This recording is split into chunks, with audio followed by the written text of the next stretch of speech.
Hey, hello guys, it's How to Tech Simplified back again with another easy tutorial, and today I'm going to show you how to make your private servers in Roblox visible to the public, so make them public. It's a very easy tutorial, so let's get straight into it. The first thing that you want to do is open up your preferred browser and head down to Roblox. Now from there, let's say I made a private server for this experience. Simply press it. As you can see right here, when we go to servers, here we can create a private server.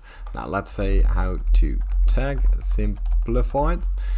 And you can buy it, as you can see, for 0 Robux. Sometimes it has a commission, but for this one it's free. Now simply it has been completed, and now as you can see here I have the server.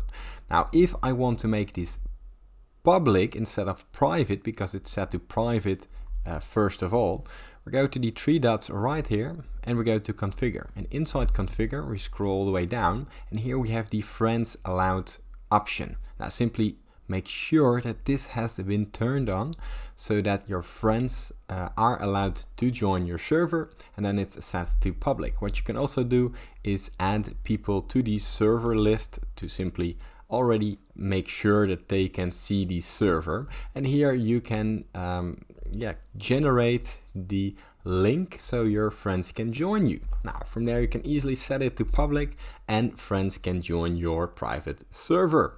Now if this tutorial was helpful, please consider subscribing to my YouTube channel. It helps me a lot, and thank you for watching.